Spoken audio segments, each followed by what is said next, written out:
Welcome to Scars to Stars, where conversations and personal stories let us know we are not alone. In this show, you will meet authors and speakers from our books and events as they share vulnerable personal stories to spread hope and inspire you through adversities in your own life. The world is a difficult place. You will find like-minded people here with kind hearts and supportive souls. I am your host, Dina Brown Mitchell. I am a suicide survivor and the founder of the Realize Foundation. I am so glad you are here. Let's dig into this meaningful conversation.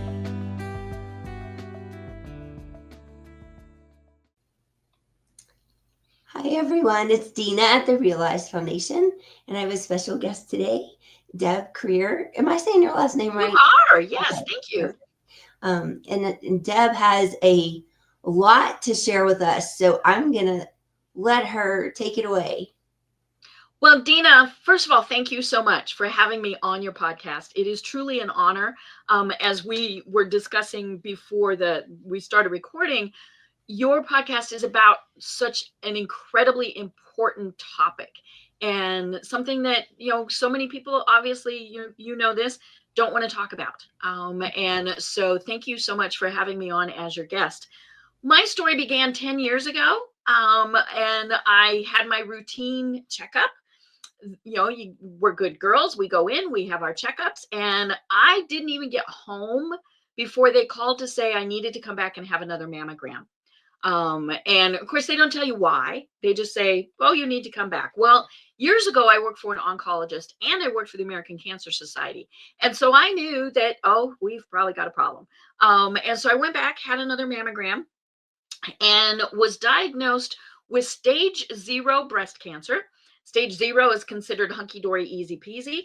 But I didn't have a lump. I didn't have a bump. I had microcalcifications, itsy bitsy little dots of things that when I went to Dr. Google was informed that every woman over a certain age gets them as the hormones in our bodies change. And the vast majority of time, there's absolutely no problem because they're actually so small that the computer saw them. They're so small that the human eye cannot see them unless they're magnified. So, had several visits with a breast surgeon. She wasn't too concerned, did some biopsies, still wasn't concerned. Then we decided to test the lymph nodes. I didn't even have an oncologist because we weren't concerned.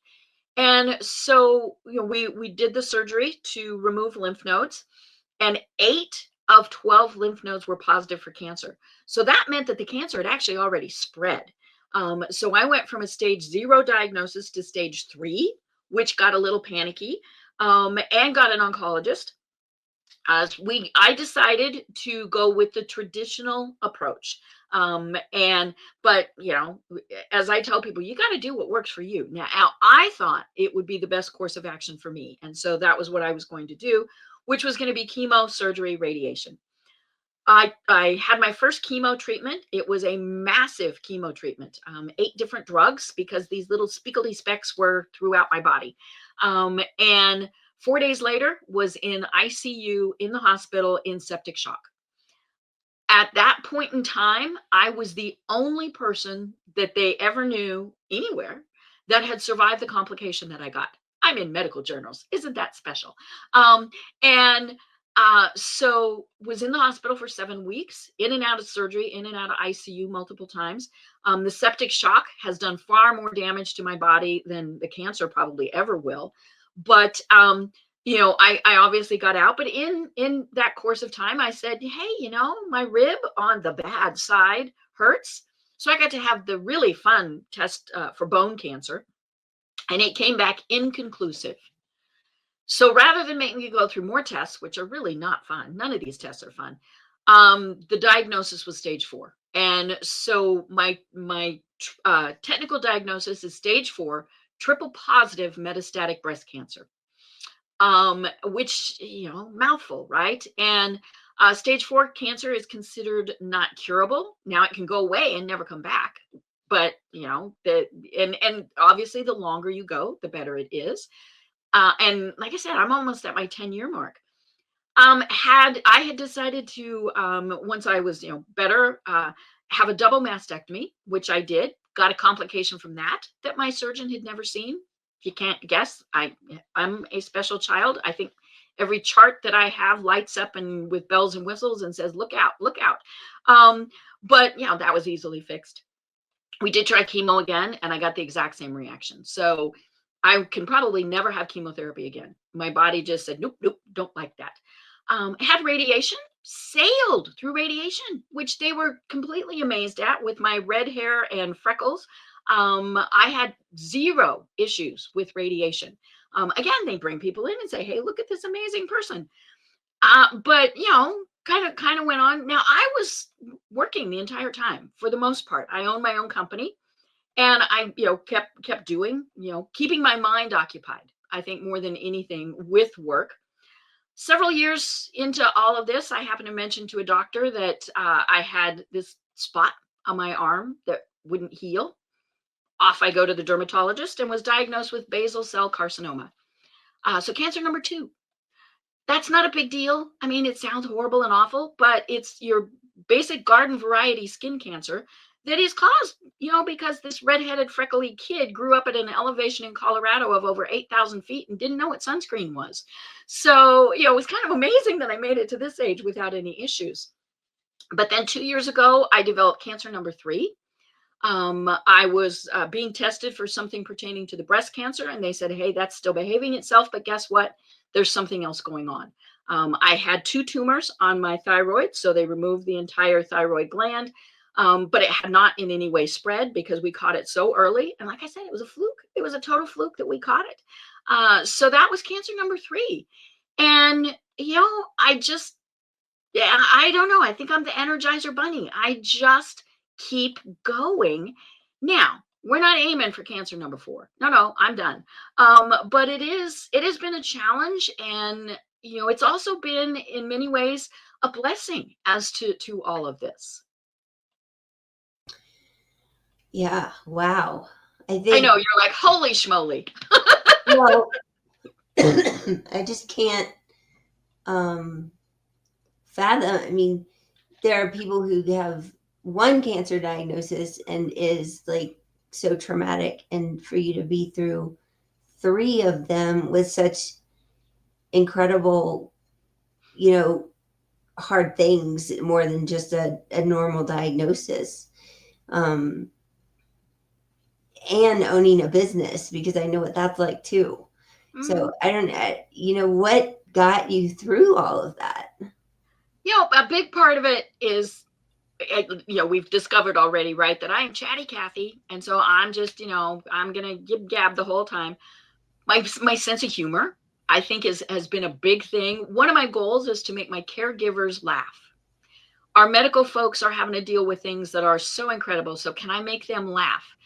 Now, that's not to say it's all happy, happy, roses, roses. There are times where I am mad, where I am angry. When they told me that I had stage 3 cancer, I was more than anything, I was annoyed. I was like, no, oh no. And and we have those feelings where we're angry, we're going to grieve, right? I've lost, body parts, all sorts of things due to this. And so we're going to grieve that. We're going to grieve the fact that our life has changed. And so there is that.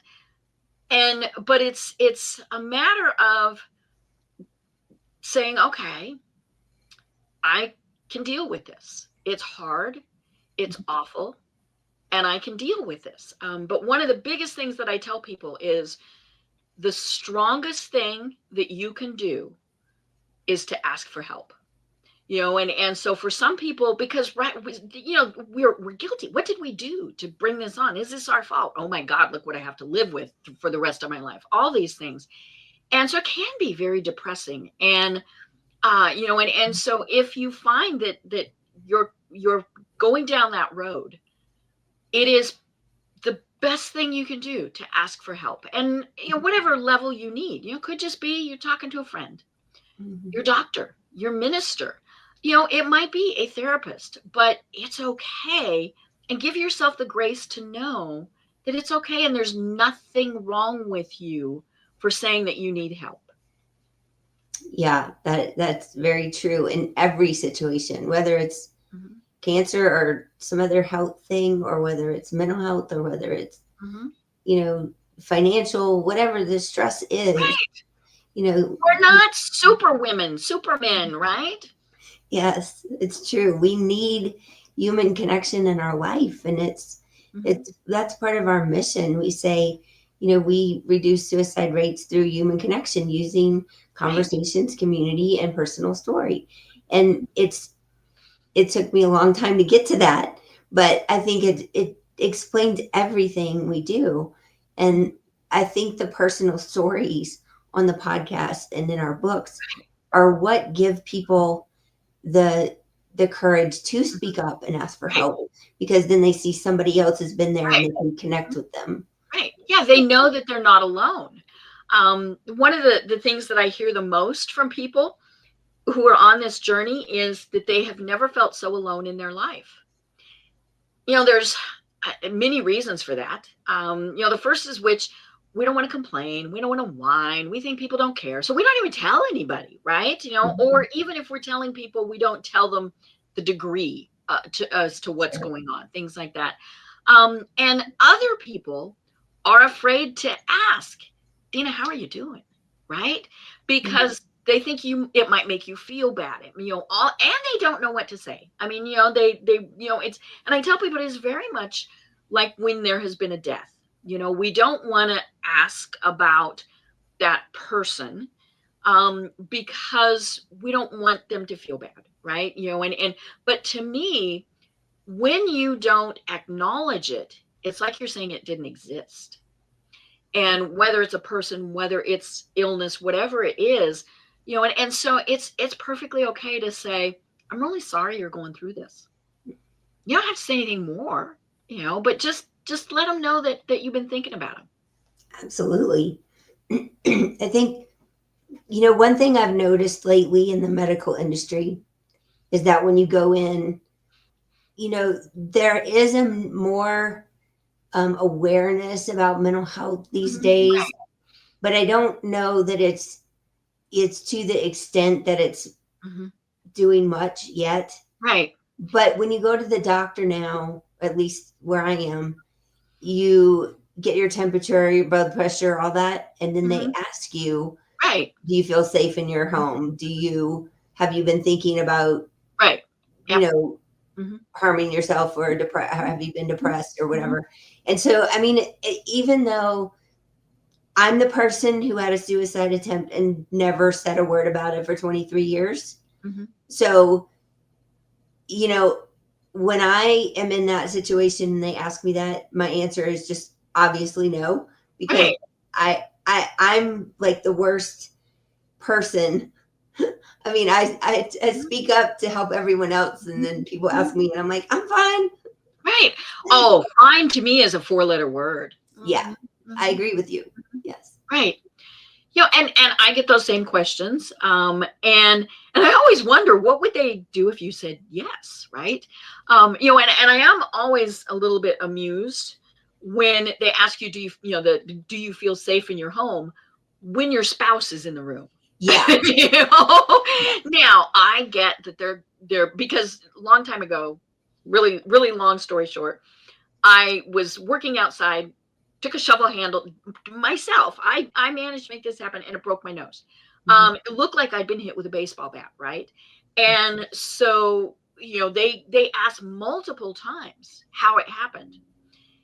And of course, my husband was in the room the whole time. And of course, they couldn't understand. I was just a really klutzy person. Now, I understood why they were asking, and I was very grateful for it.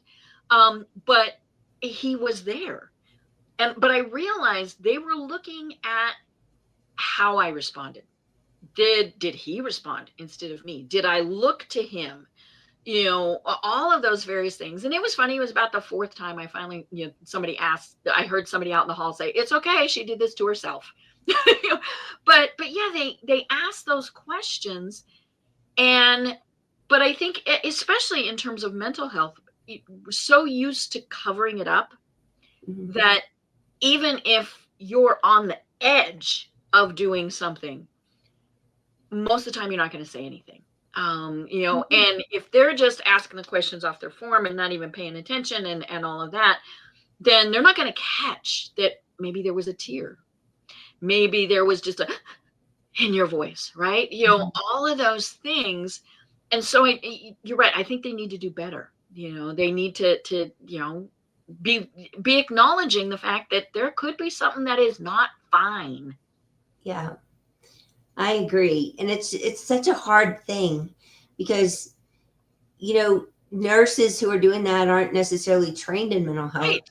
Mm-hmm. And, a lot of people, I've gotten a lot of feedback, or that's the best way to say it, feedback, that I do not have a psychology degree. I am not a counselor. I make that very well known. We don't play one on TV. Yeah, exactly. But I've lived this, and I've been researching it, and I've been talking to people about it for decades. And it just, you can tell if you really pay attention, like you're saying, and you're talking to somebody and they're not doing well, right. You can tell there are signs. Right. And body language is huge. That's what our awareness campaigns are for, is like, how do we even start these conversations? Right. And early in this journey, there's a first responder that's been involved in our board. And he told me, he's like, Dina, you can never plant the idea of suicide. Either people have it or they don't. Right. And he said, every call we go to, we ask people, are you planning to harm yourself? Are you depressed? And I think that the first responder community has been doing that forever, whereas the medical community is just starting to do it. Right. And so I'm just hoping that it does help people and they don't feel intimidated like I still do and just say, I'm fine. And, like you said, what would they do if you said, did they just refer you to a counselor? Like, what is the answer if you say something? So I would love to know more about that. Right. Yeah. And it is on us as the patient to be saying something. And I will never tell somebody I'm fine. I really do just, that to me. And now, the lady in Starbucks, how you doing? I'm fine. Right. But if a medical person asks me, I tell them I'm hunky dory. And they know if I don't say that, because I see some of these people every 3 weeks, even though I'm 10 years out, I'm still in active treatment. And they know if I don't say I'm hunky dory, there's a problem. And maybe it's just, I'm tired, I'm whatever it is, but, and I will say, like I said, some of these doctors I have seen for 10 years, and so they can read me. They know, and so the issue comes in when we only see somebody maybe once a year, right? Your primary care doctor or whatever. Yeah, they don't remember what you were like a year ago. So if you come in with different body language, a different demeanor, they're not going to remember. Yeah. And the questions they've been asking me lately are just yes or no questions. So I'm not saying I'm fine to them. I'm saying yes or no. But but it is I think it's an effort at least to give somebody the chance to say, I need help. Right. And my oncologist, like I said, it's big practice. They have a social worker in the building all the time. And because it was really funny, they changed my medicine one time. I'm like, okay, whatever. I mean, I don't care. Whatever my doctor says I need. And it was the same medicine, just different manufacturer. But they had the social worker come talk to me to make sure I was okay with it. And I thought, that's just weird. I mean, but at least there was somebody there, right? Yeah. So would you talk a little bit about your family? Like when you first were diagnosed and you were going through all this and how the people around you, like, just what that was like and how they were helpful or what you think somebody could have done Mhm. more to help. So Mhm. other people might get Sure. Mhm. a sense of Mhm. how to Mhm. support someone. Right. Hi there, it's Dina. If you like our podcast and you're enjoying learning about other people's stories of overcoming adversity, please go over to therealizefoundation.org and support us by donating. We believe that conversations, community, and personal story can change lives and reduce suicide ideation. And we also have a way, if you have a business, you can support us without money out of your pocket. So go on over to realizefoundation.org and look at the donate page, and you can learn how to support us as a business, and also you can donate any amount. Thank you so much. Well, we had lived in Atlanta, 4-ish years when I was diagnosed. And so I didn't have a huge network. My husband was incredible. I literally could not have made it without him. And whatever I needed, he was there. He did it, and I know how hard actually, I don't know how hard it had to be. It had to have been incredibly hard. I am an only child. And so when I was, I was, the doctors were arguing when I was first admitted to the hospital over how fast I would die that day.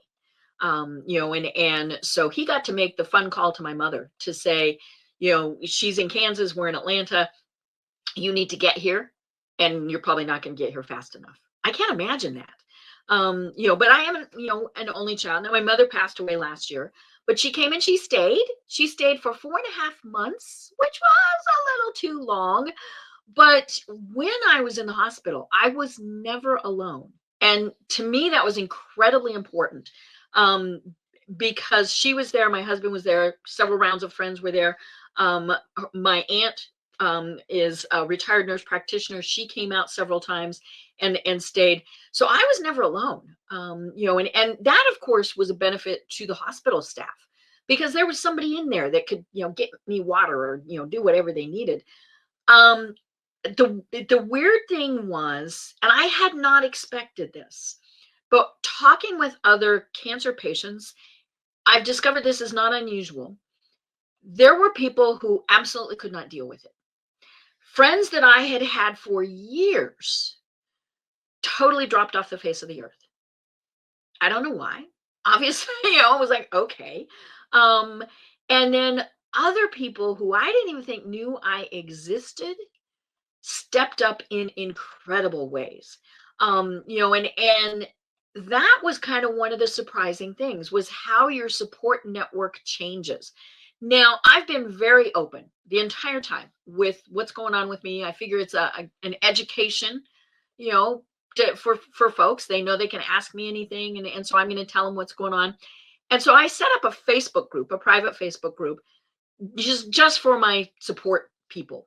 It's got 400 and some people. Now I'm pretty sure they're going 10 years. Good Lord, isn't she done with this yet? Um, but I always know that they're there and that they're supporting me with their thoughts, their prayers, their well wishes. I remember one time when I went in for surgery, it was, going to be a little bit dicey.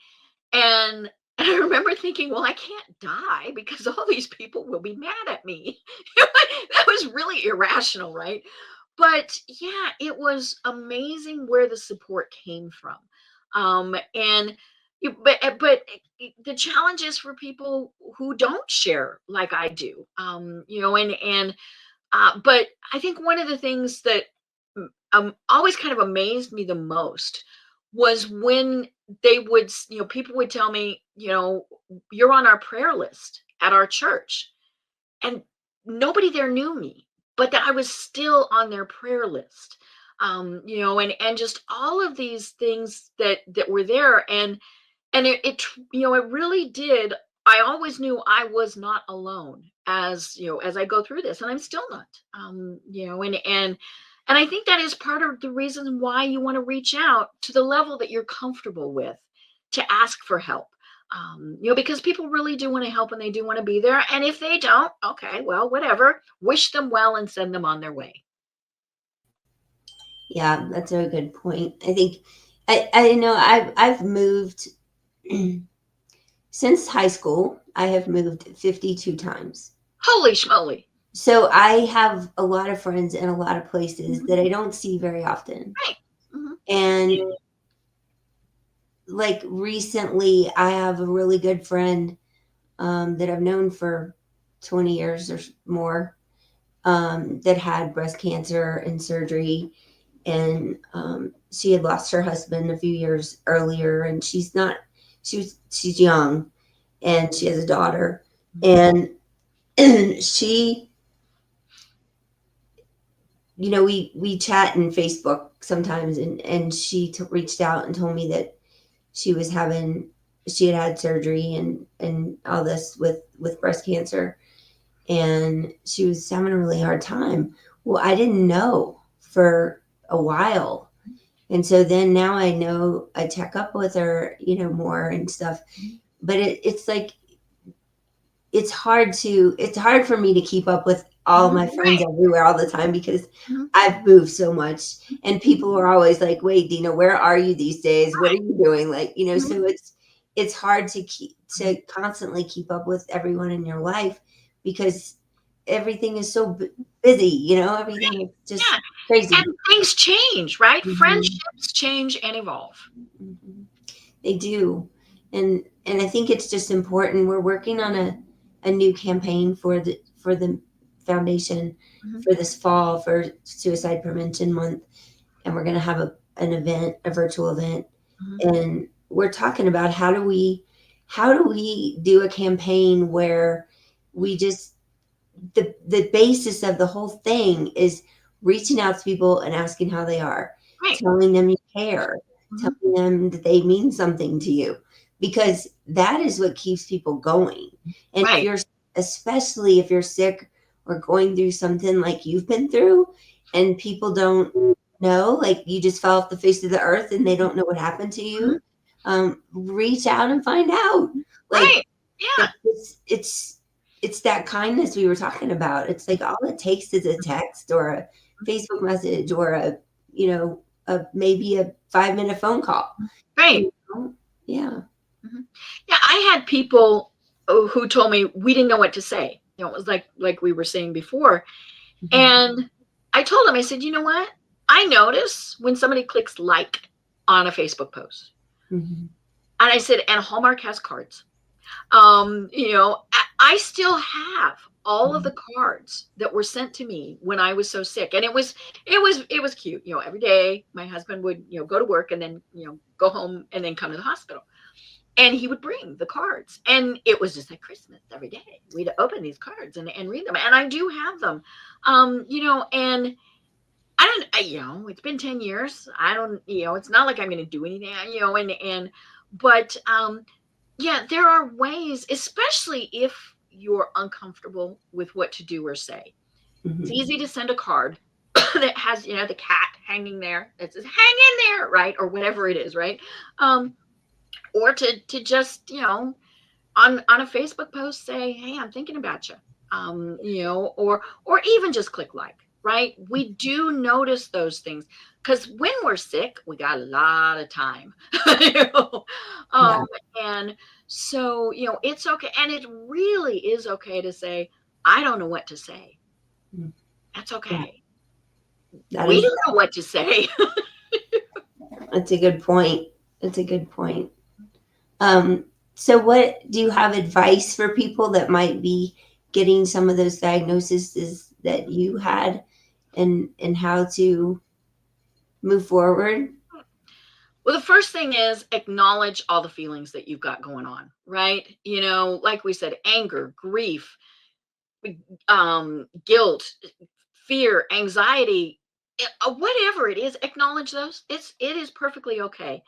And then know that you are in charge, not your doctors, not anybody else, which can be a bit of a challenge, but you need to pick where what's going to happen with you, what type of treatment you need. Now the nice thing is we're finally all starting to combine treatments, so the traditional types of treatments have figured out, well, hey, maybe we should add yoga and meditation, and heaven forbid that we forget nutrition, right?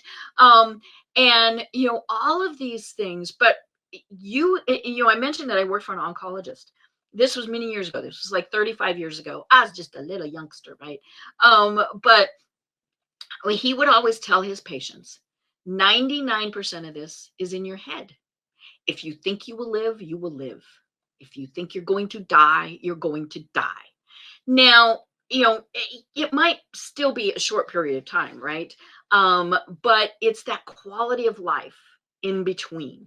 But yeah, you are in charge. You have to be your own advocate. And if for some reason you're not able to, then make sure that you have someone who can be.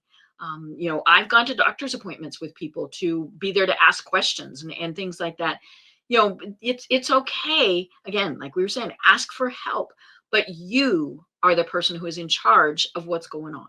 And you know what? It's okay to say, I'm not going to do it. I'm not going to take the treatment. That's okay. You need to make the decision for yourself. That's a really good point. And I have a story about that. My grandmother at 83 was diagnosed with breast cancer, and she's gone now. She lived to be 93. But my grandfather died when I was 7, so he was 56, I believe. Wow. And he died of colon cancer, and that was before chemo. He had several surgeries. He was in a lot of pain for a long time. And so when my grandmother was diagnosed, she said, I'm not having surgery and I'm not having chemo. I'm 83. Right.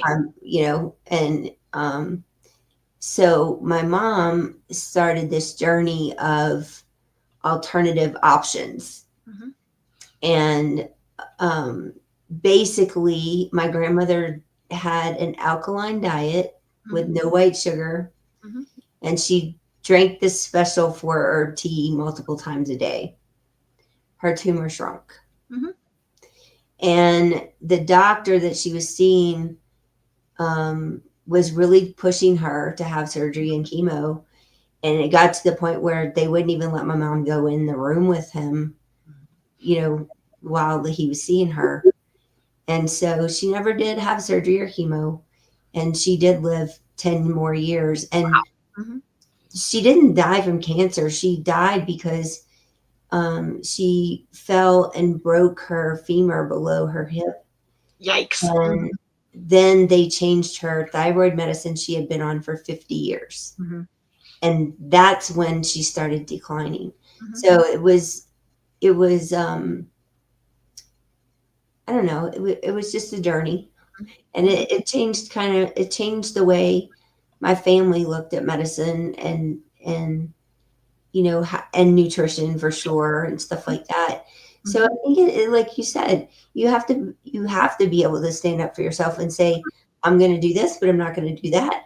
And there are so many people now that have done so much research in these areas that you can find online, Right.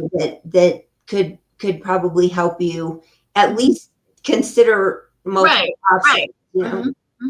Right. And I am going to caution folks, Dr. Google is not our friend. Dr. Google is going to scare the bejesus out of you. And it was interesting. I was part of a conference last week, and they were talking about AI and how people have been using it. They're putting their diagnosis into whatever program they're using for AI and asking, well, remember, those programs are pulling from everything. So you need to put it through a filter and go, okay, well, this sounds like a reputable place the information came from. This one, maybe not so much. But yeah, I mean, there's so many things. There's no excuse to say, I don't know. Now we might not want to know, there is that, but the information is there. And whether it's, I tend to rely on Mayo Clinic, American Cancer Society, places like that, but those are going to be very traditional. If you're, and so, but I am a wellness coach. I'm a grief coach. I'm, a happiness coach, of course. Right. And, there's so many other things that play into this. So yeah, when you're getting your research, just, and I will say too, that if you're doing, say, traditional type of treatment and you're adding supplements or things, just make sure your doctor knows, because there might be a problem, with, there, it might be, what do they call it, contraindicated. And, even just some things like, I remember my mother-in-law took a blood pressure medicine that she couldn't eat grapefruit at the same time. And that's actually really common. But so just make sure that your doctor knows. Obviously in this day and age, there's a lot of CBD and things like that. Again, make sure your doctor knows that you're, considering doing that, or even if you are doing it, just, to say, hey, I just want to know, and now if you want to, they might say, oh, don't do that. Well, ask them why they're saying that, because maybe it is because, okay, this is going to cause an issue. If it's just, oh, we don't believe in that, no, that's not their decision. Yeah, that's true. Just like, and I'm in a health journey right now myself, and it's been almost a year, and it's really about mold. But I've had pneumonia 8 times. Yikes. In the year. I just started prednisone again yesterday. Oh, yay, that's fun. But the thing is, I went to a chiropractor who does a lot of nutritional stuff, and she does a blood test that shows you your sensitivities to food. Right. And it came back with like gluten, dairy, apples, bananas, cinnamon, peanuts, like all these things that I shouldn't have. You can't eat anything. Right. I know, exactly. And then my calcium is kind of high, and my dad has that. So like, don't eat anything with calcium. Don't eat anything with, corn syrup, fructose, high sugar, fructose, whatever. Don't eat, it's just so many things. And like, literally you can't find things to eat. Right. Grapefruit is one thing I can eat. I had it this morning. Hey! But it's like, I can tell when I eat something right that has gluten, because my throat swells up. I can't breathe. Right. Your body goes, no, Yeah. So then my medical doctor, my primary care, said, I'm going to do an allergy test, because you're telling me you have all these allergies, but I want to see for sure. So he sends me for the medical allergy blood test, and it comes back all negative. Like, I'm not allergic to anything. Right. And so now he's sending me to the asthma allergy clinic, because he's like, I don't know what to do with you. Right. So I don't know what the answer will be, but I'm hoping that I can figure it out soon. Yeah. Well, and the other thing is, they're always comparing that with, and I'm putting this in my air quotes for people listening, normal, right? And because we don't have all these tests done when we're healthy to know what our baseline is. And so, like, one of my tests shows that I have a really bad kidney function. Now, yes, I know that I have bad kidney function. That is what happened with, our video went away. Hopefully we still have audio. There, we're back. I know that my kidneys were damaged with septic shock, but, so this one value is always off. And I look at my doctors when they get concerned about that, and and it's just a little off, right? Like, 1 is normal, and I'm 1.3. Now, I don't know if it only goes up to 2, then, maybe that's, because we don't know what the scale is either, right? But I tell them maybe 1.3 is my normal, and it's okay. And I think that's the thing is, so remember, when you're getting these test results back, I just had an echo yesterday, on my heart. I get an echo every 6 months, and it came back abnormal. And I was like, and so I look and I read, no, I mean, it's abnormal compared to normal. I've had that same level for years. So clearly it's normal for me. And so, yeah, don't get, but I went to Dr. Google and I looked, right. But yeah, remember when they're giving you these numbers and these figures, that's your normal might actually be different than the average people. And it doesn't mean there's anything wrong. It just means you have a different set of figures. Yeah, that's true.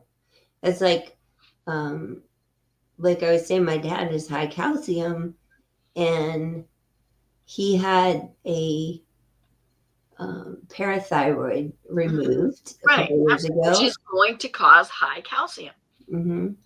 And so if you go to any doctor, they will tell you that the highest, the normal range of calcium goes up to 10.2.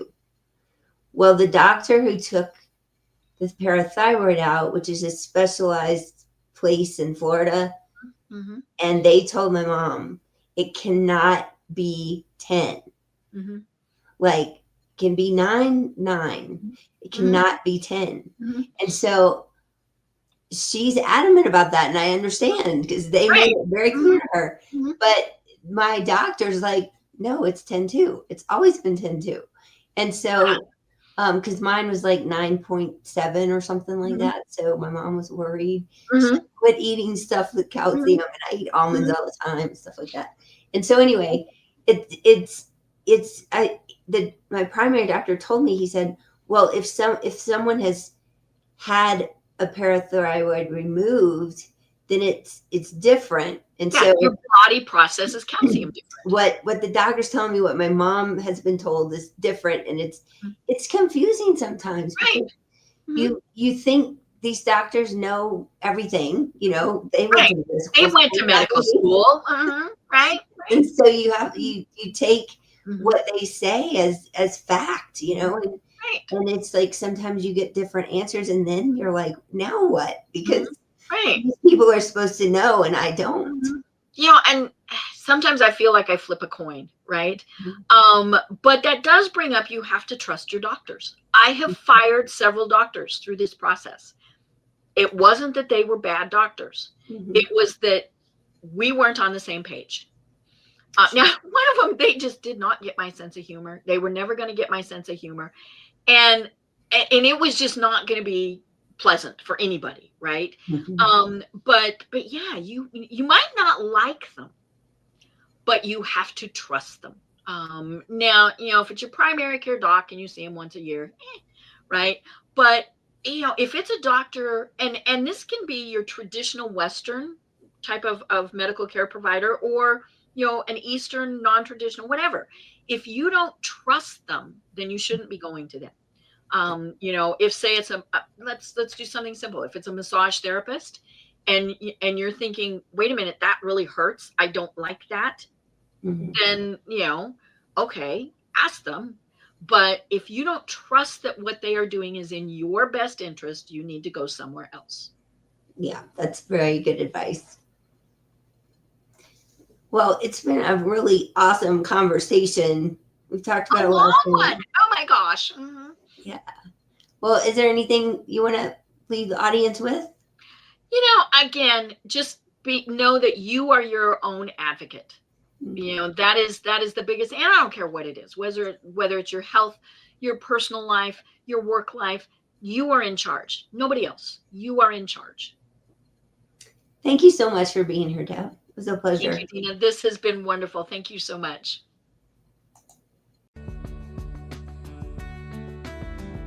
I'm so happy you joined us for this conversation. My wish is that you found comfort and hope in your own unique situation. If you resonated with our message, please head over to therealizefoundation.org, where you can apply to write your own story in one of our books. You can also download our 60 Ideas for Self-Care on the resources page. I can't wait to hear from you. Until next time, you are not alone, you are worthy, and you are enough.